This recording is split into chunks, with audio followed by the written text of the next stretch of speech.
Вітаю вас, друзі! Зараз відбувається у Давосі, це Швейцарія, економічний форум. Подія дуже важлива, яка проходить щороку. Там зазвичай говорять про економічні питання, але цього разу більше про питання безпекові. Тому що багато галасу наробив своїми заявами напередодні американський президент Трамп, який вимагав віддати йому Гренландію терміново і навіть погрожував її захопити. Так от учора під час одного зі своїх виступів Трамп передумав. Але я не збираюся цього робити. Гаразд, і тепер всі кажуть: о, чудово. Це, мабуть, найгучніша заява, яку я зробив, бо люди думали, що я застосую силу. Я не мушу застосовувати силу. Я не хочу застосовувати силу. Я не буду застосовувати силу. Можливо, так сталося, тому що Європарламент не захотів ратифікувати торговельну угоду між Європейським Союзом та Сполученими Штатами Америки. Можливо, на це вплинули таємничі вітряки або кити, але факт є фактом.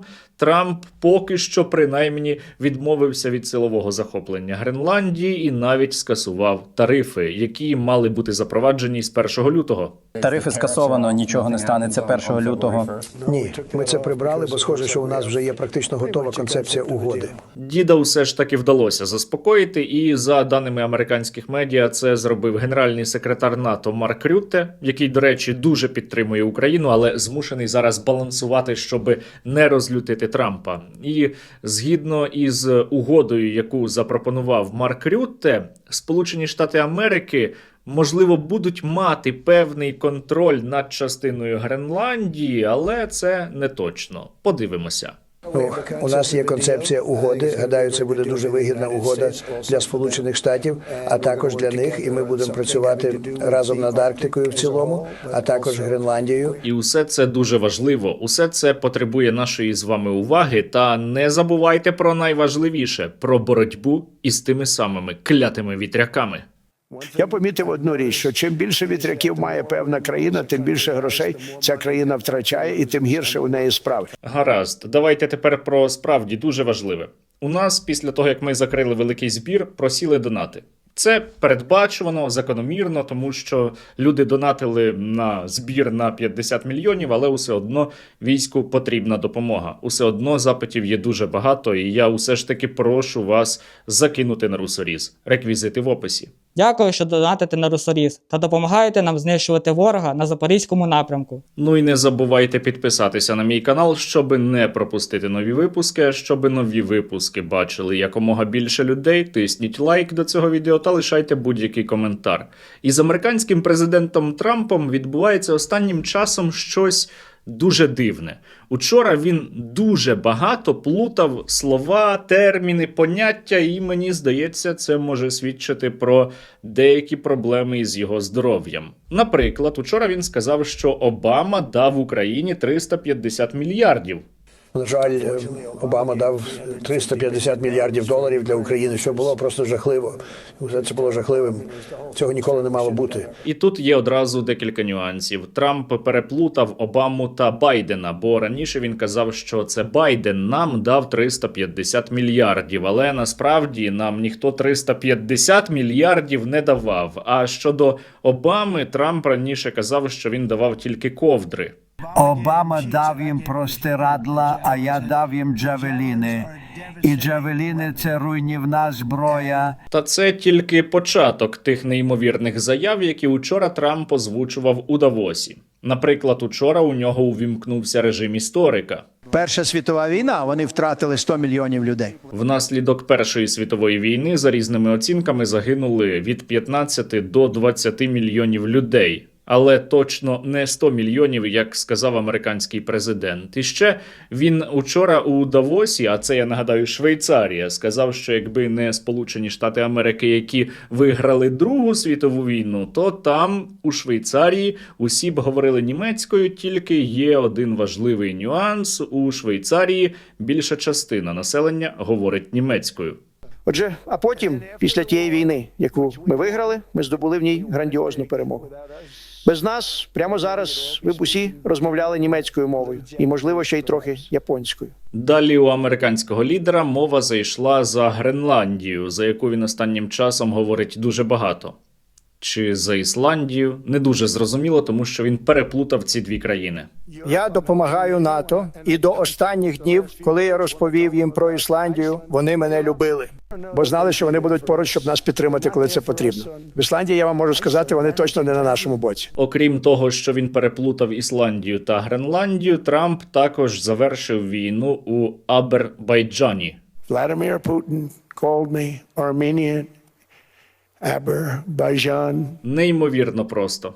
Я нагадаю, що це президент Сполучених Штатів Америки, найвпливовішої, найсильнішої держави світу, наддержави, яка багато в чому диктує свою волю решті країн світу. Американський президент не тільки обмовляється, плутає Обаму із Байденом або Ісландію та Гренландію, він іще і вигадує історичні факти. Наприклад, під час Другої світової війни Гренландія не була окупована. Данію нацисти окупували дуже швидко, але Гренландію ні. Велика Британія багато в чому не дозволяла німецьким військам наблизитися до Гренландії. Але у Трампа своя альтернативна версія історії, у якій Сполучені Штати Америки від нацистів Гренландію звільнили. Після війни ми повернули Гренландію Данії. Як ми могли бути такими дурними? Але ми це зробили. Ми повернули її, але які вони тепер невдячні. Здається, я знаю, хто міг читати історичні лекції Трампу. Дуже дякую, Владіміре. Дуже дякую, Владимире. Мені здається, у Давосі Трамп не просто плутав Гренландію та Ісландію, він взагалі забув, як та Гренландія називається, тому казав, що це шматочок льоду. Отже, ми хочемо шматочок льоду для захисту світу, а вони його не віддають. Я казав приблизно те саме, коли мені було 5 років, а батьки не хотіли мені купувати нову цукерку. Та зрештою, принаймні зараз зайвої непотрібної, нам так точно напруги між Сполученими Штатами Америки та Європою вдалося уникнути, наче як рішення є. За даними видання New York Times, Трампу запропонували територіальний компроміс щодо Гренландії за зразком британських військових баз на Кіпрі. Я маю пояснити, суверенітет Гренландії не буде змінений, Гренландія так і буде належати Данії, але при цьому Сполучені Штати Америки під свої військові бази зможуть отримати у власність частину земельних ділянок для того, щоб їх використовувати для своєї національної безпеки, про що Трамп торочить останні тижні. Подібна схема якраз реалізована із британськими військовими базами Акротирі та Декелія на Кіпрі, які юридично вважаються територією Великої Британії, але Кіпр залишається Кіпром. Можемо принаймні на якийсь час видихнути. До речі, вище військово-політичне керівництво так званої Російської Федерації ігнорує тему того, що Сполучені Штати Америки захоплюють російські танкери. Вони це ніяк не коментують. Зате учора Владимир Путін і Лавров висловилися щодо Гренландії і підтримали Трампа, намагаються його задобрити. Кстати говоря, Дания всегда относилась к Гренландии как к колонии и довольно жестко, если не сказать жестоко, к ней относилась. Поставьте на место гренландского народ Крыма, і вам многое станет, наверное, понятно. Я сумніваюся, що це допоможе так званій Російській Федерації.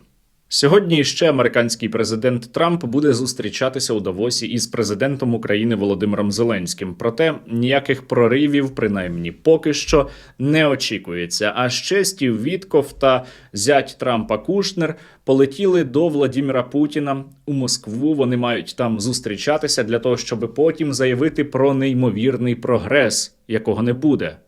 Я веду переговори з президентом Путіним, і він хоче укласти угоду. Я в це вірю. Я веду переговори з президентом Зеленським, і я думаю, він також хоче укласти угоду. Я зустрічаюся з ним сьогодні. Попри регулярні заяви про величезний прогрес та прорив у переговорах, російсько-українська війна триває, тому що росіяни не хочуть її завершувати. Росіяни продовжують атакувати нашу країну, б'ють по цивільних об'єктах, тероризують цивільне населення, і єдиний варіант змусити їх припинити війну це вибити у росіян можливості заробляти гроші для цієї війни. І Сили оборони України саме цим і займаються. Я дуже радий, що ми почали частіше атакувати експортну нафтогазову інфраструктуру так званої Російської Федерації. Зокрема, учора було атаковано порт Тамань. Росіяни там експортують свою нафту. Була серйозна пожежа, щонайменше 3 росіян стали хорошими. Ой, походу попало. Ніякі зустрічі, ніякі умовляння не змусять росіян зупинити війну проти України. Їх можна змусити тільки силою.